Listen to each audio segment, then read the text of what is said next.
이번에는 대통령의 오늘 일정, 그야말로 쌈에 저희가 주목은 했지만 일정이 대단히 엄중한 것이었습니다. 경제 망가져 있지요. 살려야 되는 큰 숙제를 대통령이 안고 있습니다. 또 하나 더 근본적인 거는 오늘 저희가 꼽은 10가지 뉴스 중에 2위에 차지한 건데 집권 여당 톡톡히 망신을 사고 있습니다. 당의 운명을 이 청년에게 맡겼다는 것인데 관련된 당의 심각한 상황 정리해 보겠습니다. 먼저 대통령 오늘 도대체 어딜 간 건가요? 네, 청주를 갔습니다. 네. 청주와 청원, 네. 그 두 개, 청주시와 청원군이라는 곳이 있는데요. 68년 만에, 무려 68년 만에 주민투표를 통해서 네. 통합 청주시가 오늘 시작됐습니다. 네. 그러니까 오늘 1월 1일이기 때문에요. 네. 때문에 지방자치단체, 네. 6기 지방자치단체 출범식을 겸한 자리가 되는데요. 박근혜 대통령 청주로 갔습니다. 쌈을 먹은 뒤 이제 입을 계속 가리시고 또 냅킨으로 입을 닦는군요. 네, 서문시장을 방문했는데요. 거기 네. 현장 상인들이 싸준 삼겹살을 쌈에 싸서 드시는 장면입니다. 저 골목이 삼겹살집이 많아서 뭐 삼겹살 골목 이렇게 불린다면서요? 네, 삼겹살 매장, 일시장, 일특색 개발 이런 부분에 대한 제안도 했고요. 네. 죽어있는 청주 지역의 상권 제대로 한번 살려보기 위해서 정부가 많은 서포트를 하겠다, 많은 지원을 하겠다 이런 약속도 내놨습니다. 대통령이 먹은 두 번째 쌈은 크게 좀 작아졌네요, 첫 번째보다. 첫 번째 좀 크다는 그런 지적이 있었는데 조금 작게 먹음직한 크기로 만들어 준 것 같습니다.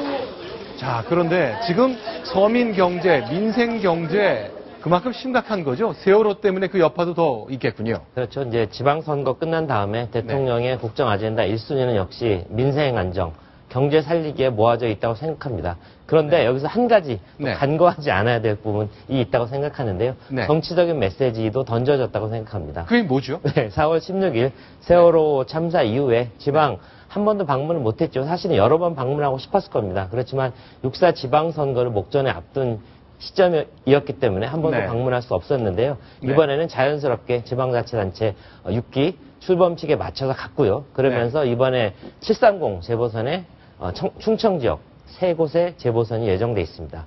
거기에 대한 어떤 암묵적인 지지 표시 이런 부분도 좀 포함되지 않았나 하는 생각이 듭니다. 네. 자, 오른손에 붕대만 감고 있었다면 그러니까 총선 때 여러 가지 선거 때마다 전국을 누볐던 예전 박근혜 의원, 박근혜 당 대표의 모습과 오버랩 될 것 같은데 오늘은 손엔 붕대가 없네요. 네. 알겠습니다. 자, 그러면 대통령이 이제 중요한 외교 일정도 남겨놓고 있습니다. 이번 목요일이면 중국의 시진핑 주석이 한국을 방문합니다. 그런데 오래전부터 저희가 가졌던 궁금증이 있잖아요. 네. 독신인 대통령에게 외국 정상 부부가 방문하면 그 영부인 맞이는 어떻게 할까? 그 방안이 결정이 됐다면서요. 네. 이번에 여성으로서는 처음으로 헌정사상 처음으로 정무수석이 된 조윤선. 전 새누리당 의원, 전 한나라당 의원이죠. 조윤선 수석이 사실상 퍼스트레이디의 역할이 아니라 그에 상응하는 역할을 하는 걸로 결정이 됐습니다. 네. 자, 지금 보시는 모습은 대통령 선거 때나 그 이후에 임명장 받는 과정에 조윤선 정무수석과 대통령이 활짝 웃으면서 있는 모습을 보고 계신 건데요. 자, 특히 중국의 영부인 펑리 위안 여사가 굉장히 유명 인사잖아요. 그렇죠. 그런 것 때문에 여러 가지 행사도 많이 있겠습니다. 손님 맞이가 보통 중요한 게 아닐 것 같은데요. 일단은 서울의 고궁들을 좀 방문하는 거로 돼 있고요. 그다음에 아무래도 그 영부인이기 때문에 어떤 문화적인 모습, 그다음에 대중적으로 접촉하는 모습, 본인이 유명한 가수 출신의 대중 스타이기 때문에요.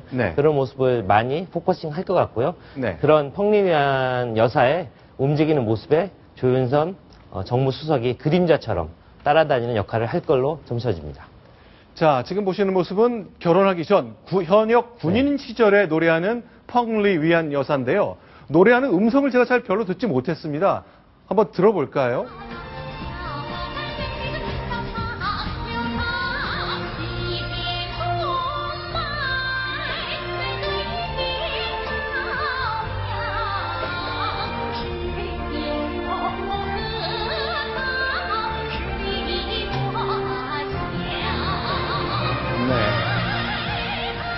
참 아쉬운 게 한 가지 있다면 저게 어떤 노래일까?